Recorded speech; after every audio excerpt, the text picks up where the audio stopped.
अस्सलाम वालेकुम। मैं हूं अयाज महर।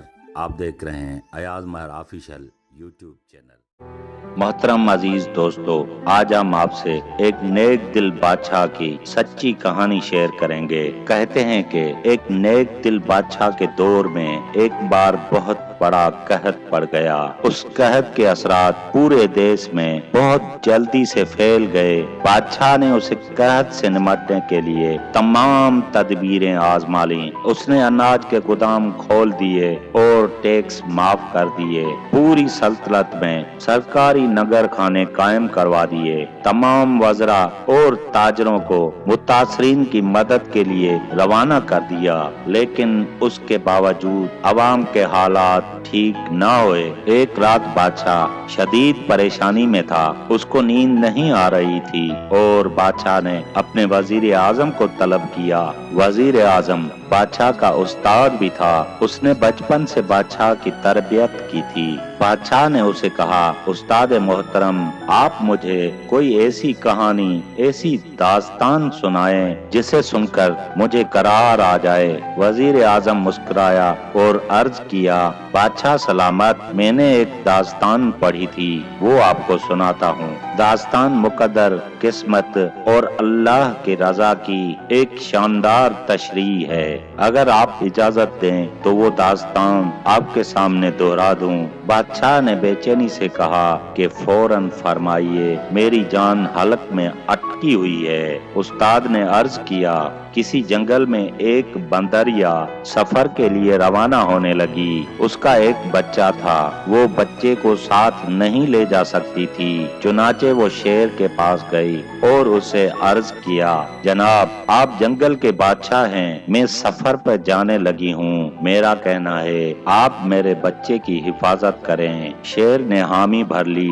और बंदरिया ने अपना बच्चा शेर के हवाले कर दिया। शेर ने बच्चा अपने कंधे पर बिठा लिया और बंदरिया सफर पर रवाना हो गई। शेर रोजाना बंदर के बच्चे को अपने कंधे पर बिठाता और जंगल में रोज के अपने काम करता। एक दिन वो जंगल में घूम रहा था और आसमान से एक चील आई और एकदम बंदर के बच्चे को उठाकर ऊपर चली गई। शेर पूरे जंगल में भागा मगर वो चील को न पकड़ सका। चंद दिन बाद जब वो बंदरिया वापस आई और शेर से अपना बच्चा वापस मांगने लगी तो शेर ने शर्मिंदगी से जवाब दिया, तुम्हारा बच्चा तो चील ले गई। बंदरिया को गुस्सा आ गया और उसने चिल्लाकर कहा, तुम कैसे बादशाह हो? तुम एक अमानत की हिफाजत नहीं कर सके। तुम इस सारे जंगल का निजाम कैसे चलाओगे?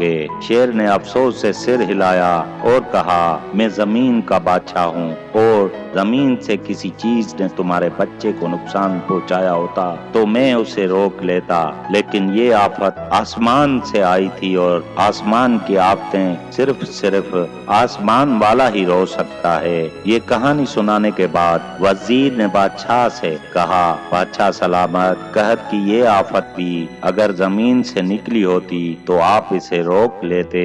ये आसमान का अजाब है, इसे सिर्फ अल्लाह ही रोक सकता है।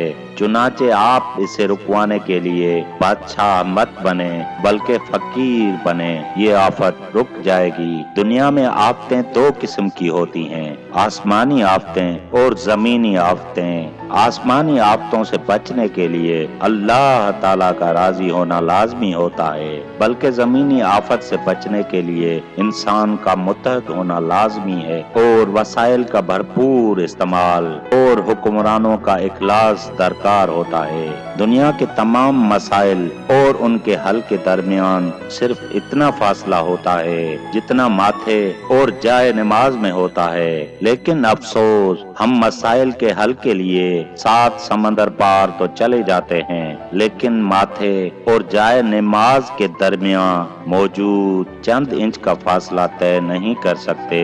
मोहतरम अजीज दोस्तों, अगर आप लोगों को ये वीडियो अच्छी लगी हो, दोस्तों के साथ जरूर शेयर करें। आपकी एक शेयर करने से हजारों लोगों की भलाई हो सकती है। अयाज महर को दीजिए इजाजत इस दुआ के साथ कि दूसरी वीडियो में जरूर मिलेंगे। तब तक के लिए अल्लाह हाफिज।